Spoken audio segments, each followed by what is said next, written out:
Eu sou Márcia Barbosa, sou cientista, sou diretora da Academia Brasileira de Ciências e membro da Academia Mundial de Ciências.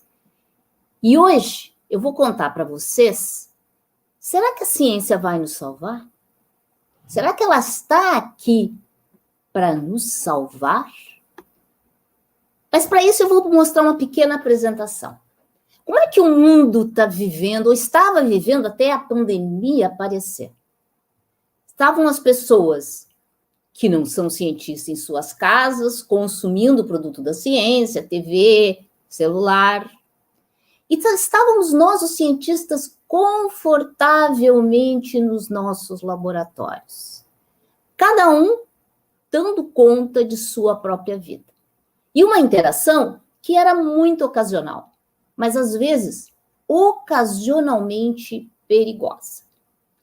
E para refletir esse perigo dessa relação entre sociedade e os cientistas, um cartunista americano chamado Randall Munroe, num site chamado XKCD, em 2007 ele conta a seguinte historinha. Vem uma aluna e diz, professora, aquele homem ali acha que a Terra só tem 6.000 anos. E a professora responde, não dê importância para esse homem. Ele não é relevante. E a aluna insiste, mas ele também diz que os fósseis foram parar na montanha porque o dilúvio colocou lá, professora. E a professora insistindo, as evidências mostram o contrário, a gente não tem que se preocupar com esse homem. E a professora continua, a Terra existe aí, as evidências existem aí, a pessoa pode dizer que aquela montanha não está lá, mas os nossos olhos, as nossas evidências da ciência mostram que está lá. Mas a aluna insiste. Mas, professora, as crenças dessa pessoa são muito idiotas. E segue a professora confiante na ciência. Até que a aluna diz, mas, professora, essa pessoa é um senador da República. E aí a professora se dá conta que está com um problema. Porque como a ciência foi evoluindo sem se preocupar com o processo democrático de tomada de decisões, movimentos conservadores se aliaram ao atraso, à Idade Média que nunca nos abandona, e hoje no mundo temos congressos onde os representantes não têm ideia nenhuma sobre ciência. E mais que isso, negam a ciência. E se isso fosse só um cartoon, eu não me importaria. Mas, na verdade, temos evidências de tomadas de decisões que são contra a ciência. Por exemplo, não vou nem citar Brasil ou o governo Trump, mas mesmo no governo Obama, Jenny Lubchenco, que era responsável pela instalação dos satélites nos Estados Unidos, ao ir ao Congresso defender o aumento do seu orçamento para colocar satélites para fazer análise de previsão de tempo, ouviu de um congressista. Mas, doutora, eu não preciso de satélites. Eu acompanho a previsão do tempo pelo canal do tempo. Mostrando que um congressista foi para uma reunião sobre instalação de satélites e previsão de tempo e não sabia que toda a previsão de tempo que a gente recebe confortavelmente da nossa casa vem de ciência, vem de satélites que estão lá fazendo o monitoramento. Esse distanciamento entre a população e os cientistas e o fazer ciência tem sido extremamente danoso. Mas ele não começou hoje. Ele, na verdade, é muito antigo. A interação dos cientistas com a sociedade, ela já vem se distanciando, vou dizer, desde a Idade da Pedra, onde a cada nova descoberta tinha que haver um convencimento da sua pequena tribo para usar. Porque, naturalmente, nós, seres humanos, somos conservadores. Precisamos acreditar em nossas crenças bem estabelecidas e preferimos isso a entrar em alguma modernidade. Isso tem acompanhado a história da evolução humana e das sociedades humanas, onde cada nova tecnologia, cada nova ideia científica precisa ser muito trabalhada para ser absorvida pela população. Vamos lá nos antigos. Quando começaram a olhar os céus e começaram a descobrir que olhando os céus eu poderia fazer previsões sobre estações do ano, comportamento de colheitas. A astronomia, que parece ser de todas as ciências a que menos parece nos interessar praticamente, foi a que definiu muito da produção agrícola. Mas sempre naquele local de fala que não vinha para o povo. Ela se incorporava junto com quem? Com os administradores, com os reis, que tinham seus magos ao lado, para dizer o que fazer, onde plantar, que terrenos tinham que invadir para poder ter uma agricultura melhor e mais farta. A população em geral não participava desse fazer de ciência. E muitas vezes, quando isso acontecia, alguns cientistas até eram meio oportunistas. Esse é o caso de Tales de Mileto. Tales de Mileto, observando o céu, descobriu que em um certo período teria uma grande colheita de olivas. E aí a história se torna um pouquinho obscura. Uns dizem que ele foi lá e alugou todas as máquinas para espremer as olivas para fazer azeite de oliva. Outros dizem que ele comprou as máquinas e alugava para as pessoas. O conhecimento científico, desde a antiguidade, tem sim um valor econômico. Um valor econômico que no começo de nossa história estava muito na mão ou dos cientistas, ou dos reis, ou da igreja. Com o passar do tempo, essa relação entre a ciência e o poder começou, inclusive, a ficar perigosa. Porque os cientistas, eles falam sobre a verdade da ciência, e não a verdade conveniente. Conta a história que Hipátia, uma filósofa, pensadora e astrônoma da cidade de Alexandria, num certo período de sua vida, quando crescia o conservadorismo do cristianismo, teve que afrontar um bispo, pois este havia marcado a Semana Santa, que é marcada a partir das fases da lua, marcado a Semana Santa com a data errada. Agora, vocês imaginam um bispo, um homem que achava que tinha todo o poder, sendo confrontado com a verdade da ciência. Ao pedir a Hipátia que dissesse que estava errado, Hipátia se manteve firme. E isto lhe custou a vida. Pois é, a ciência às vezes ultrapassa algumas fronteiras de poder. Mas Hipátia sofreu tanto porque, na época, quem definia tudo era o poder da igreja e dos reis. E a população não tinha local de fala. E a ciência não falava com a população. Mais tarde, Galileu igualmente sofre ao confrontar-se com a igreja. E a discussão aqui é se a Terra era o centro do sistema solar ou o Sol. Ele tinha construído telescópios e observado o céu. E tinha medidas que comprovavam que a Terra não era o centro do sistema solar. De maneira a tornar essa informação um pouquinho mais amena, ele escreve numa linguagem popularesca, um diálogo entre uma pessoa que acredita que a Terra é o centro do sistema com evidências que mostram que o Sol é o centro do sistema solar. Esse simples ato de trazer a pergunta, quem está no centro do sistema solar, provocou a ira da igreja. E Galileu foi proibido até o resto dos seus dias de sair de sua casa. Vocês veem que a ciência tem uma dificuldade de chegar ao diálogo. E essa dificuldade, às vezes, faz com que o método científico fique restrito a um grupinho. Isso não é só exclusividade dos tempos atuais. Mesmo no tempo de Galileu e Kepler trocavam cartas sobre suas descobertas científicas. Em vez de publicar em revistas científicas, em jornais, em livros, eles se correspondiam e trocavam informações do que eles tinham descoberto só entre os dois. Às vezes, a ciência se torna um clubinho, e um clubinho muito perigoso, porque impede o avanço da ciência.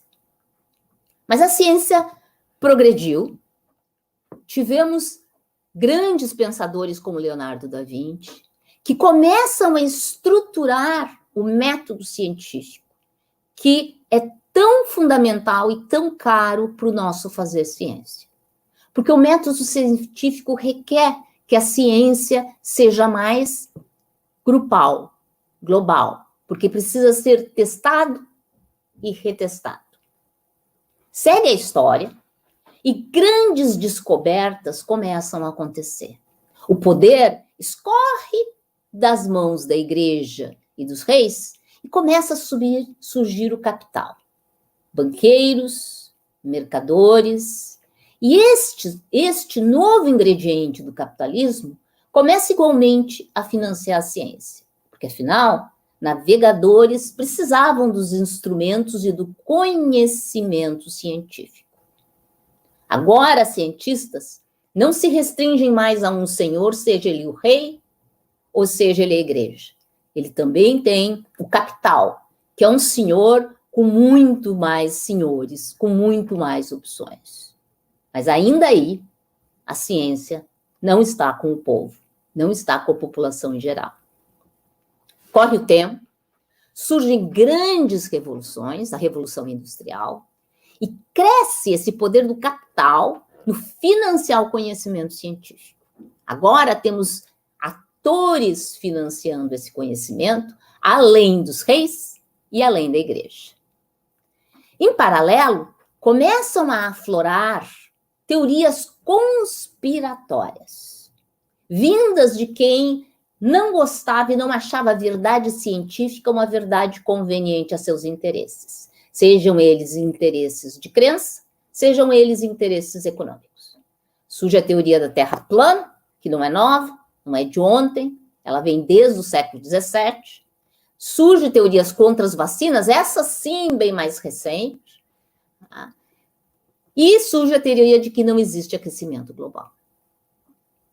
E essa disseminação de falsa informação sobre a ciência começa a tomar poder e começa a emaranhar, inclusive, o sistema do poder político, como, em substituição ao poder dos reis, agora o poder da democracia. Isso nos leva a essa preocupação que Randall Munroe expressou no seu cartoon. Ou seja, que agora temos nos governos pessoas que não só não entendem nada de ciência, mas que diz respeito à ciência, ou por questões de crenças religiosas, ou por questões de acharem que a ciência traz uma verdade que é inconveniente. Bem, mas por que a gente chega neste ponto?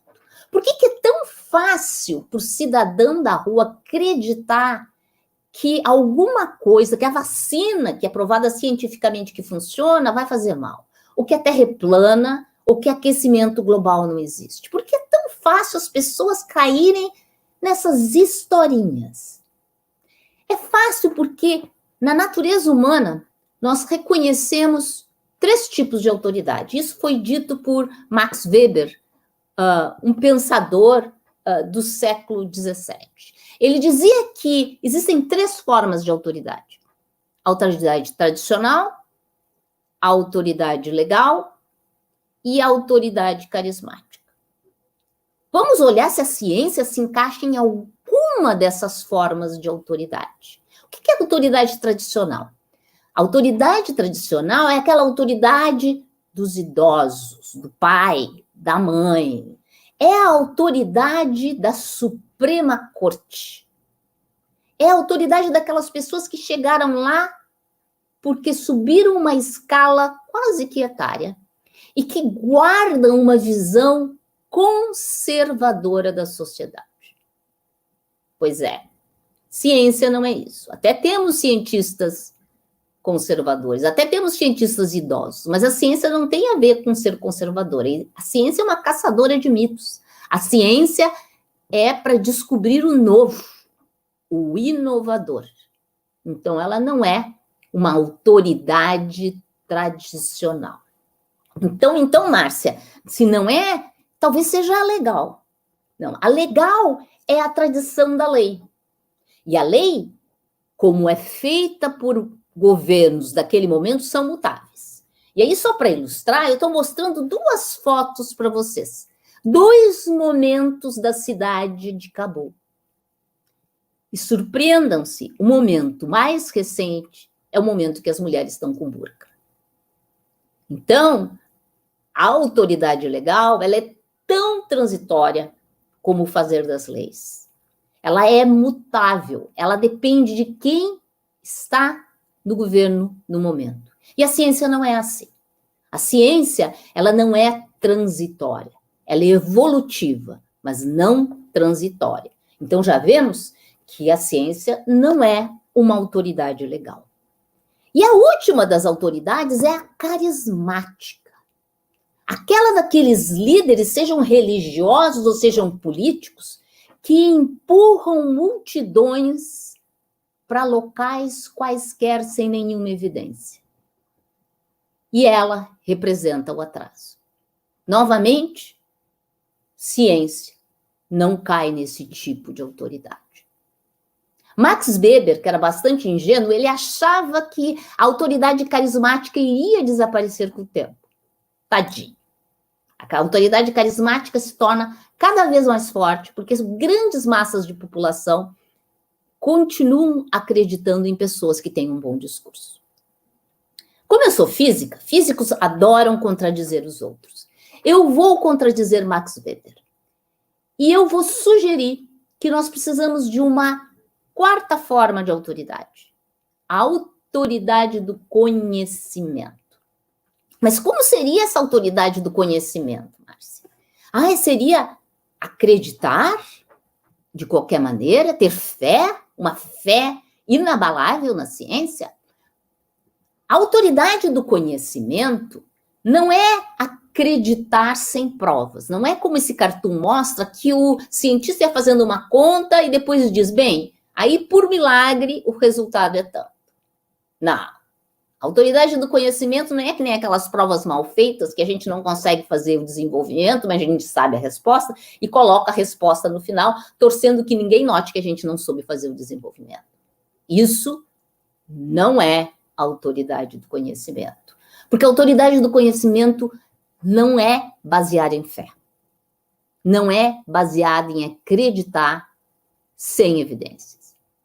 A autoridade do conhecimento é baseada em confiança. Mas o que é confiança? Como é que se constrói essa confiança? A confiança é baseada no método científico. Nossa, que fluxograma terrível! Quanta coisa, tudo isso, que complicado! Se eu pudesse sumarizar o método científico, ele sempre parte de a gente observar algo e de a gente ter uma hipótese. Uma hipótese não é uma teoria, é uma hipótese. E que precisa ser testada. E ao ser testada, ela prediz algo. E se mede algo. E ao medir essa coisa, se ela dá certo, reforça a hipótese. E essa hipótese precisa ser testada não por uma pessoa. Ela precisa ser testada por um monte de pessoas. Até virar algo que esteja dentro da confiança do método científico. Essa confiança não é baseada em quem disse. Às vezes a gente vê nos jornais as pessoas dizendo Prêmio Nobel disse... E eu digo, e daí? Onde é que estão as evidências? Aonde é que está a comprovação? Aonde é que está o reteste? Quantas pessoas testaram e retestaram o que ele disse? Como vocês veem, ele não é baseado no cacife de quem fala, mas no método. Se prediz, se testa, se retesta, até termos certeza de que aquilo funciona, até virar uma teoria. até desenvolvermos a confiança.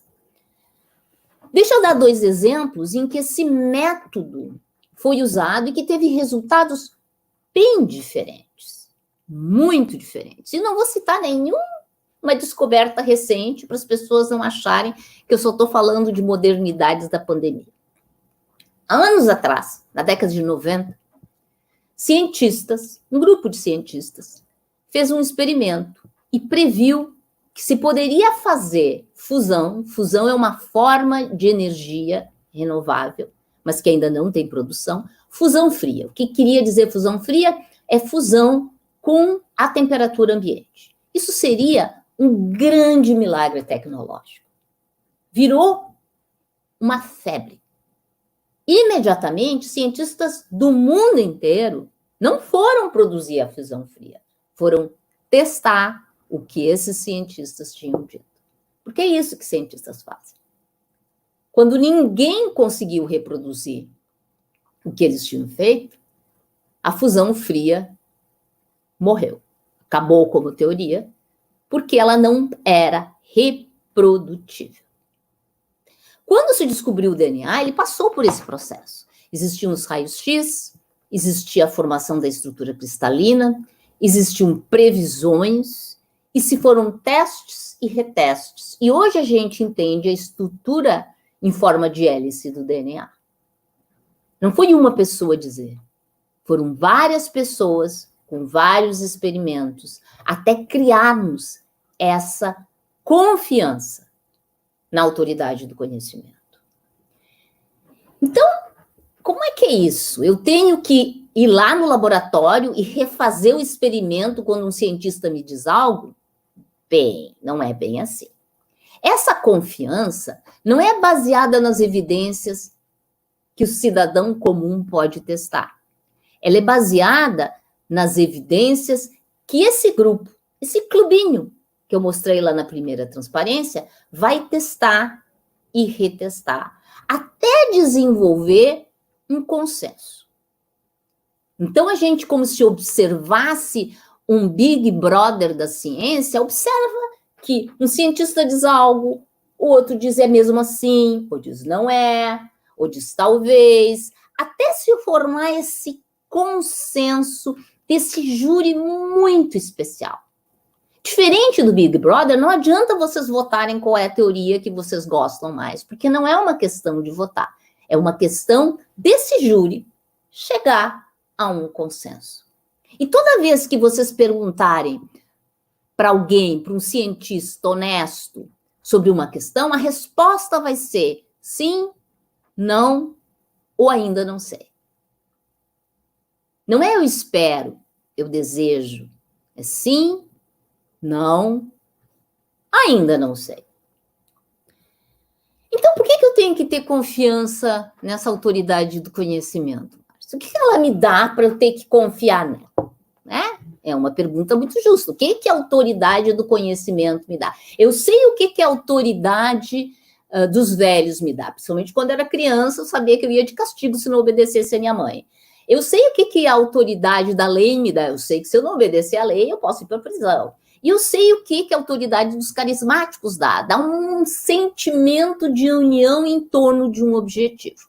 O que a autoridade do conhecimento dá para a gente? Por que eu tenho que confiar nela? Vou fazer uma confissão para vocês. Eu sou uma pessoa muito desorientada, perdida. Antes das tecnologias que a gente tem hoje para se localizar, o que eu fazia? Eu estava perdida numa cidade no mundo, eu olhava em volta, eu achava uma pessoa, eu confiava que essa pessoa soubesse me dizer onde era uma determinada rua e eu seguia ela. Essa confiança nessa pessoa, na verdade, era um ato de fé, não de confiança. Eu nunca tinha visto aquela pessoa. Ela podia não saber e querer me enganar, ela poderia ser desonesta e querer me enganar, ela queria poder fazer uma brincadeira e querer me enganar.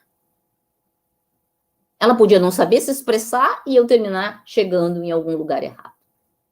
Eu não tinha nenhuma razão para confiar nessa pessoa. E muitas vezes eu não achava a rua que eu estava procurando. O que eu faço hoje? Hoje, quando eu estou desorientada, eu não sei onde chegar no lugar, eu uso o GPS. O GPS não é um ato de fé. O GPS é confiar na autoridade do conhecimento. Porque ele é baseado em ciência. Ele é baseado no conhecimento. Quando eu sigo o GPS, eu sei que ele já foi testado, retestado por ciência. E, aliás, essas pessoas que acreditam que a Terra é plana, não deviam usar GPS. Porque ele utiliza satélite. Aliás, se tu não acredita na teoria da relatividade, tu não deve usar GPS, porque não é possível fazer a conta do GPS sem teoria da relatividade. Então, melhor ter essa confiança na ciência para poder usar com confiabilidade o GPS. Mas que mais que a ciência nos deu? Robert Malthus havia feito uma conta dessas tipo de padeiro, que mostrava que, ao ritmo que ia no século XVII a produção de alimentos no mundo e o crescimento da população, nós loguinho chegaríamos, antes do século XX, a uma situação que não haveria comida suficiente no mundo. Céus. Sério, né? E o que aconteceu com o mundo? A gente conseguiu produzir mais comida, com mais tecnologia, com mais eficiência. E para entender um pouquinho o que a ciência te deu, se tu fosse uma pessoa que vivia em 1800, a tua expectativa de vida não chegaria aos 40 anos de idade. Vermelho aqui nesse gráfico significa média menos de 40 anos de idade. E aí vem uma confissão etária, que tenho bem mais de 40 anos, já estaria morta em 1800. E o que aconteceu? A Revolução Industrial trouxe uma ampliação da produção de alimentos, cresceu a saúde e hoje nós temos mecanismos para evitar tanto a mortalidade infantil como outras doenças, e nós temos vacinas. Quando vão passando os anos, e aqui nós temos o mesmo mapa, agora em 1950, vocês vão ver que a faixa, a média etária da população ampliou-se. Chega no Brasil a 50 anos, Estados Unidos 68 anos, algumas regiões da Europa 66 anos. Isso em 1950.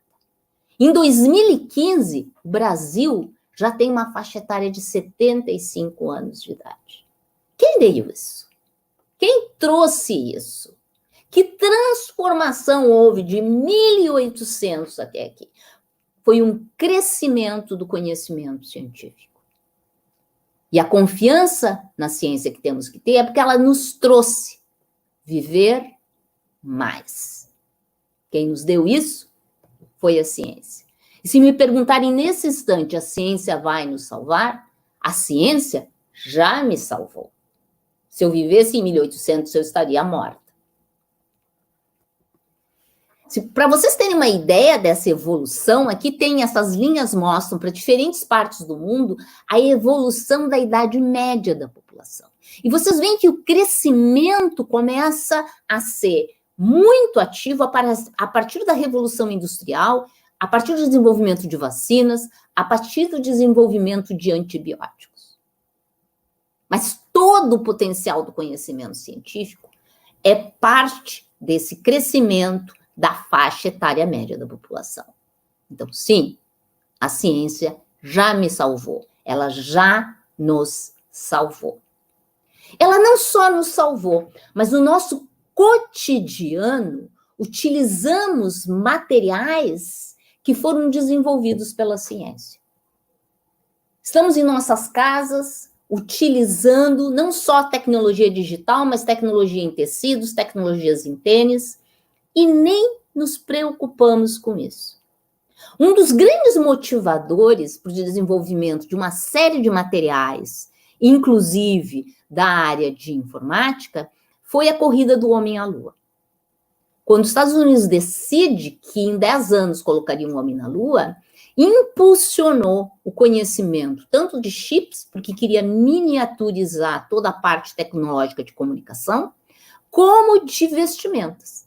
Precisavam desenvolver equipamentos e vestimentas adequadas para os astronautas. Essas vestimentas hoje esses materiais que foram desenvolvidos naquela época estão hoje presentes nos nossos tênis, estão presentes em roupas mesmo de motoristas de Fórmula 1, estão presentes em todas as partes. Precisavam desenvolver combustíveis que pudessem ser carregados em pequenos recipientes.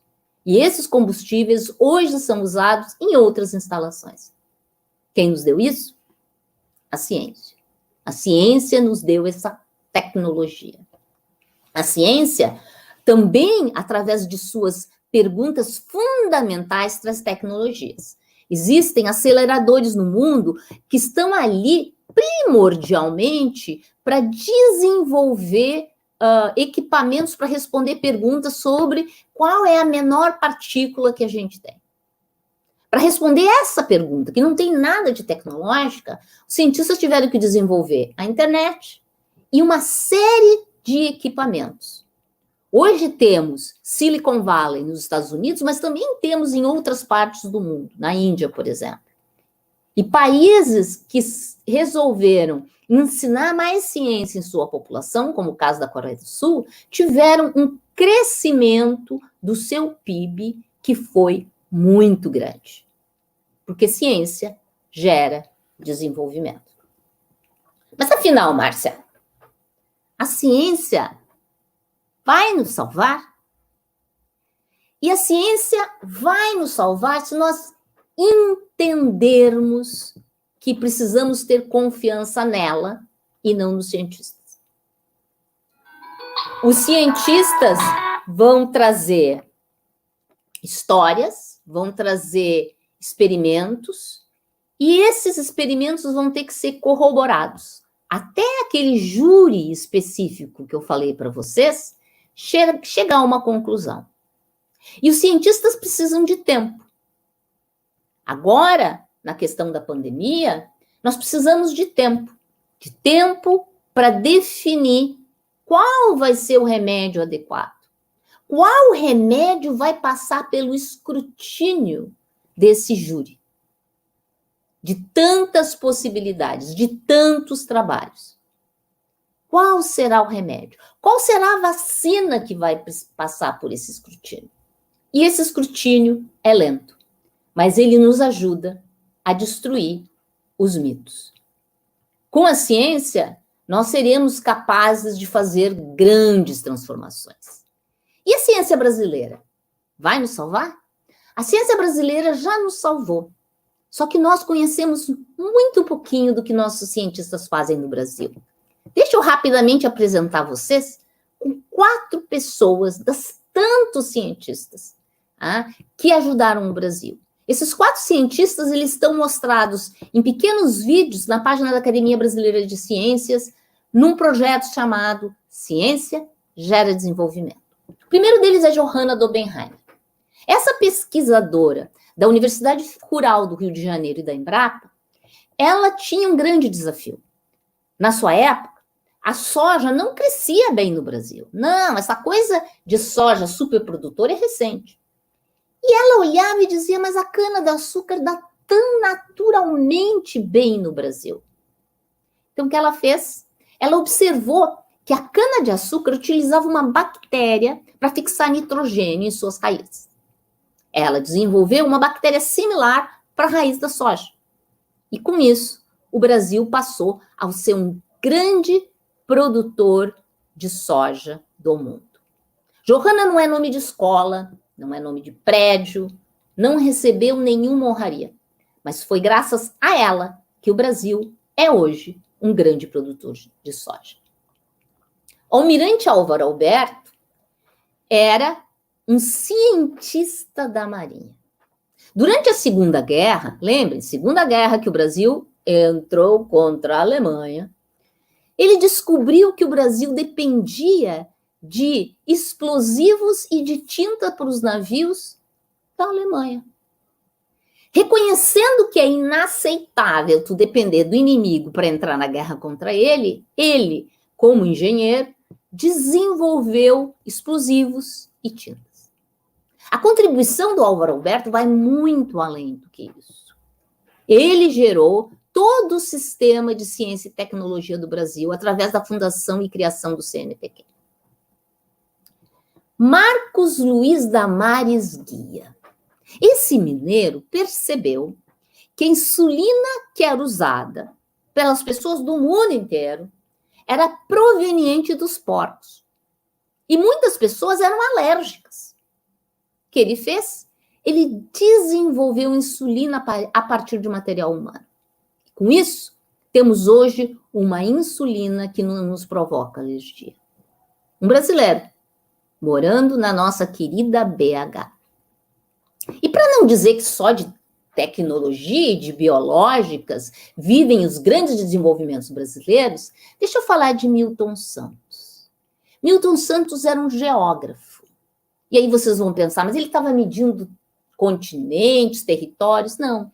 Era um geógrafo de observar as cidades. E os geógrafos do mundo, lá do primeiro mundão, observavam as cidades de primeiro mundão. Todas tão homogêneas. E o que Milton Santos fez foi perceber que no Brasil, as grandes metrópoles viviam como se fosse uma combinação de cidades de primeiro mundo com cidades de maior pobreza.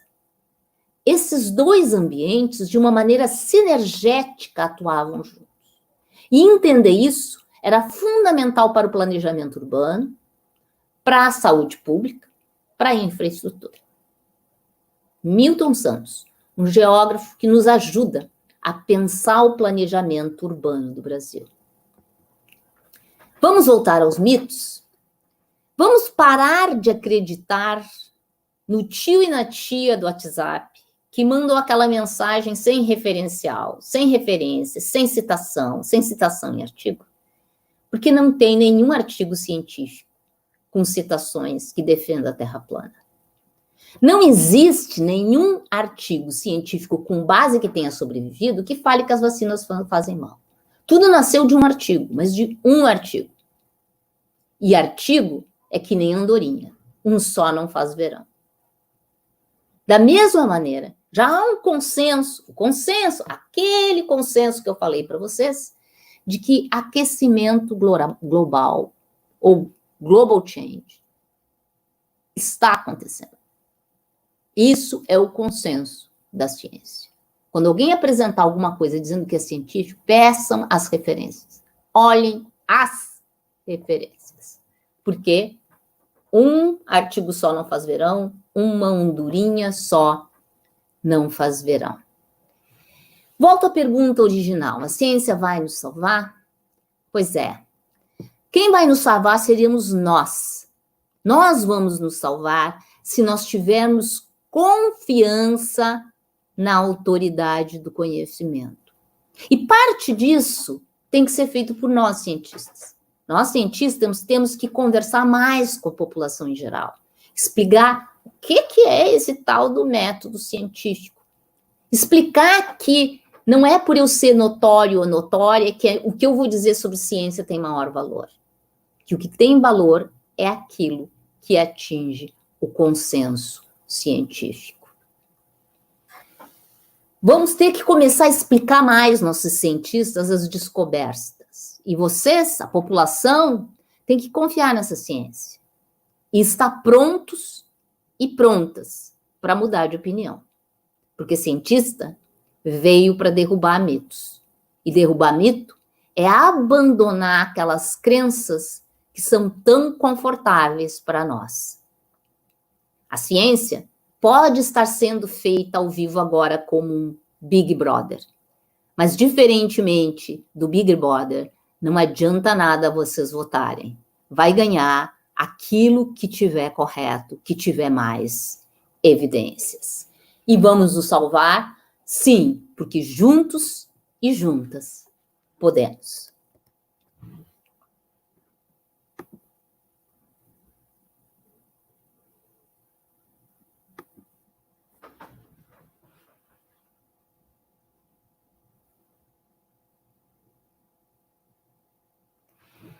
Eu estou vendo aqui, se é que eu posso compartilhar, uma pergunta do Guilherme. Ele diz, nesse mundo de hoje que a ciência é colocada em xeque, que doidos com voz espalham fake news, como vencer eles, vendo que as pessoas que estão na academia querem que o conhecimento continue lá dentro? Tá. Nós estamos, primeiro assim, falando do lado da academia, prometo que a gente está, Guilherme, a gente está tentando aprender a conversar mais. E a razão disso não é porque conversar mais seja tão bom assim. O cientista gosta mesmo de estar no seu laboratório fazendo pesquisa. Mas porque como a gente precisa do financiamento público, das pessoas acreditando na ciência, para a ciência funcionar, nós vamos ter que, todos nós, gastar um tempo conversando com as pessoas. Mas, acima de tudo, o que precisa mudar é o ensino. Nós precisamos ter um ensino fundamental e médio que mostre como ciência mudou a face da população, como ciência é um instrumento de transformação e de transformação social. Precisamos nos apropriar dos grandes avanços que a ciência trouxe para a sociedade.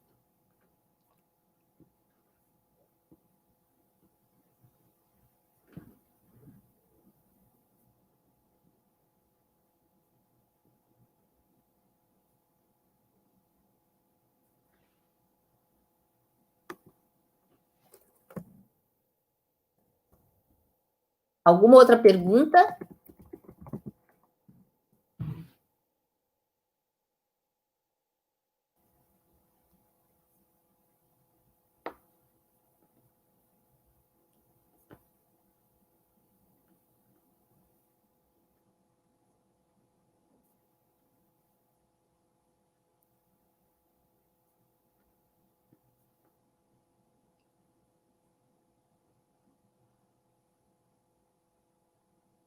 Se vocês tiverem mais curiosidade para saber sobre cientistas e o que cientistas fizeram, eu convido vocês para irem para a página da Academia Brasileira de Ciências, basta digitar Academia Brasileira de Ciências e procurar pelo projeto chamado Ciência Gera Desenvolvimento.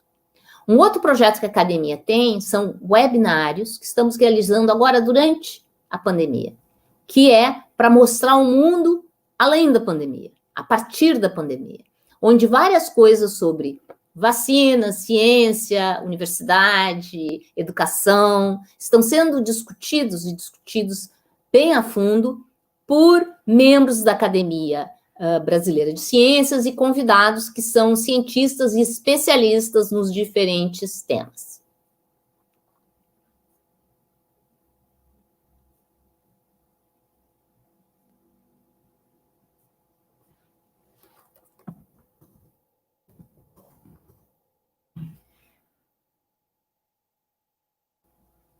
Obrigada, Patrícia, pelas palavras.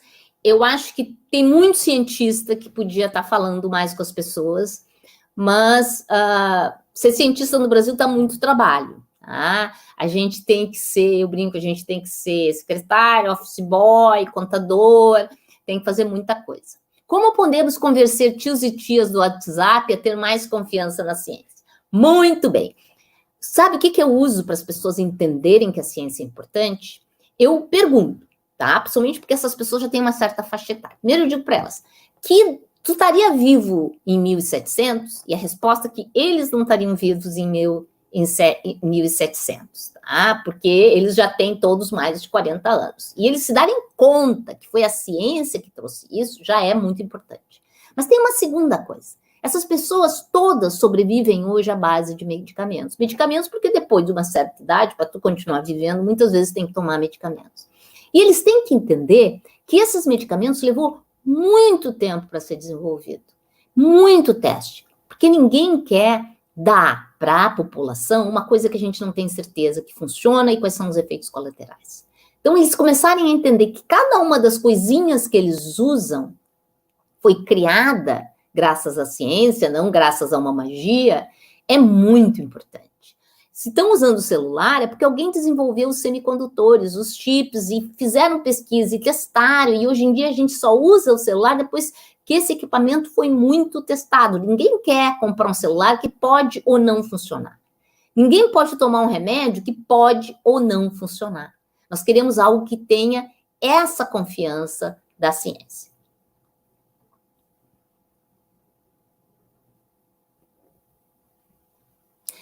Guilherme, como é que a gente vai propor para um governo?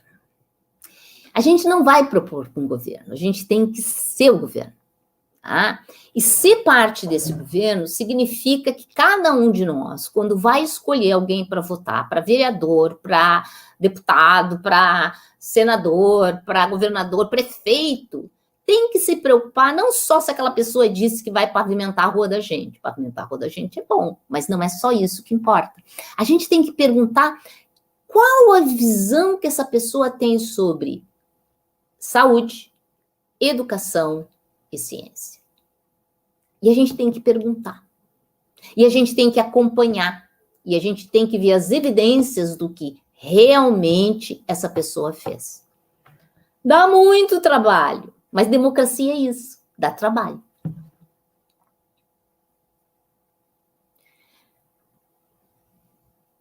Como os professores formadores de professores podem incluir incentivo à ciência na educação básica? Super pergunta! Por favor, quando forem ensinar alguma coisa, tá? Algum tema, todo tema ele deriva de alguém que começou a fazer aquilo. Tá? Inclua um pouquinho sobre a história de como aquilo apareceu. Tá? Não contem a narrativa da Terra ser o centro do sistema solar e depois mudou e é o Sol que é o centro do sistema solar, como se fosse um conto de fadas. Traga uma contextualização de quem disse o que custou para essas pessoas, quais foram as evidências. De preferência, se conseguirem fazer isso, dá para fazer alguns testes de experimentação em sala de aula para alguns dos conhecimentos científicos. Desafio vocês também, para quando falarem de algum conhecimento científico, forem procurar quem criou esse conhecimento, procurem também mulheres, procurem também negros, para as crianças das diferenças, dessa diversidade maravilhosa brasileira, se sentirem incluídas e pensarem, nossa, eu posso ser uma cientista.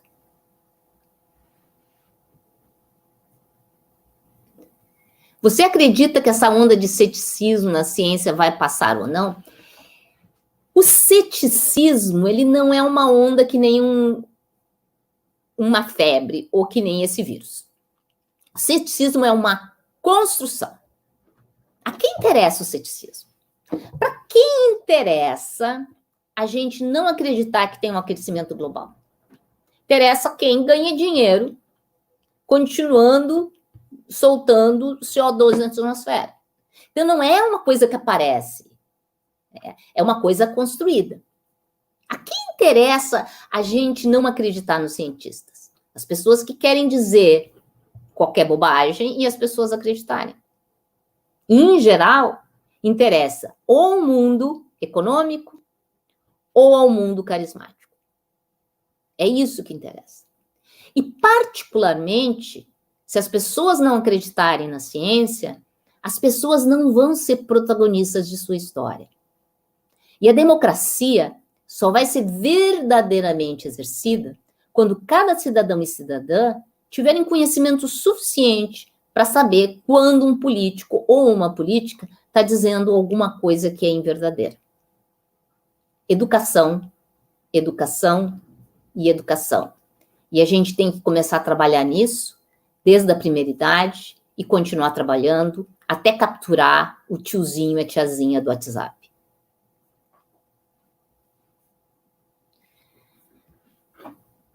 A entrada de robótica da BNCC, já sendo implementada a partir dos 5 anos, pode ser um mecanismo de transformação e aproximação da ciência?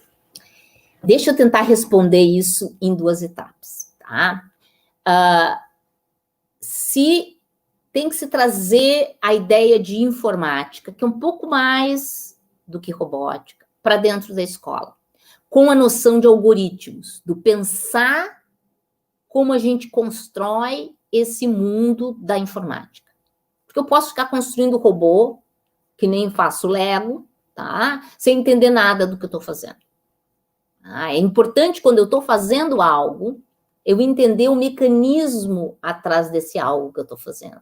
Porque aí eu entendo, eu posso ensinar algoritmos, que é uma coisa de matemática, eu posso ensinar física, eu posso ensinar quando eu estou fazendo um robô, como é que eu quero que seja o movimento, e eu ensino física, eu ensino ciência básica através dessa coisa que as crianças vão achar divertida. Tá? Mas só ficar brincando de robozinho não vai fazer essa criança pensar. Então, precisamos, junto com o ensino de robótica, introduzir todos esses outros conceitos e estimular as crianças a pensarem nesse jeito de pensar. Testa, tem uma hipótese, testa de novo, até verificar.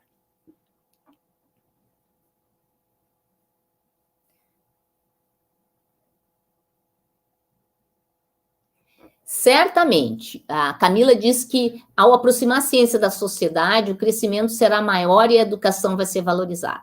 Certa, educação é central. Quando eu mostrei aquele gráfico, vocês lembram o gráfico da Coreia?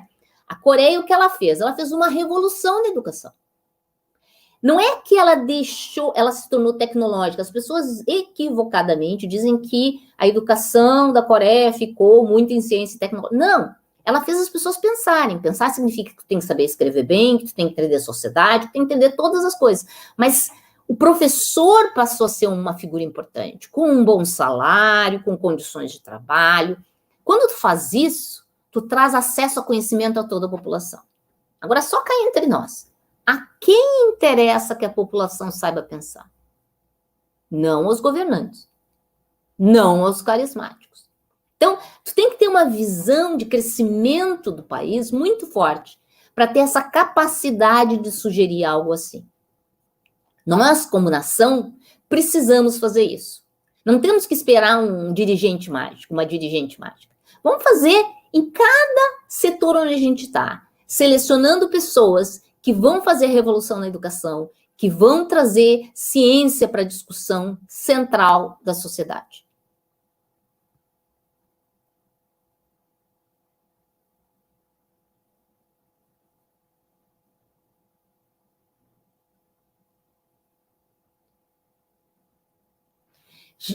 Realmente, a Carolina fala que eu juntei todas as ciências em uma única fala. Deixa eu ser bem clara aqui, porque as pessoas acham que quando eu falo em ciência, eu estou falando de ciências exatas e biológicas. Não, são todas.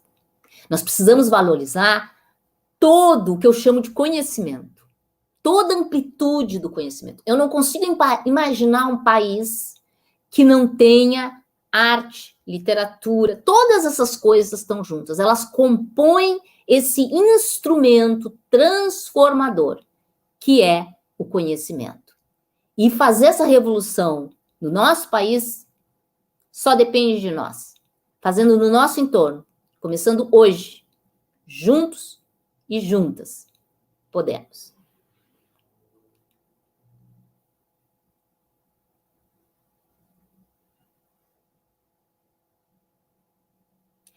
Rogério pergunta, como é que tu vai trabalhar como professor? Agora vamos começar da realidade nossa, né? Nossa realidade de professor que não tem estímulo, que tudo é difícil, que não tem equipamento para laboratório. Como é que tu vai fazer essa atividade? Vai para a internet que tu vai achar coisas maravilhosas que tu pode mostrar de vídeos e mesmo refazer em sala de aula.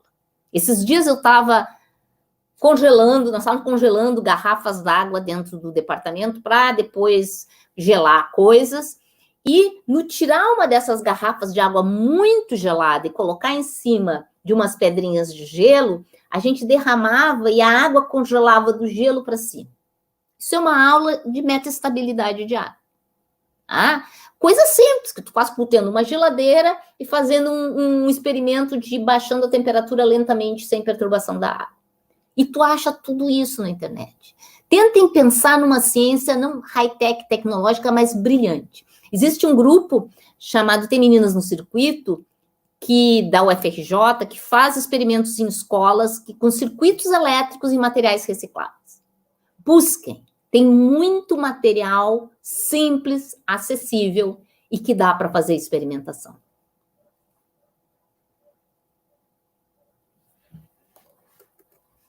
Bem, estão me dizendo aqui que meu tempo acabou. Então, muito obrigada por estarem aqui.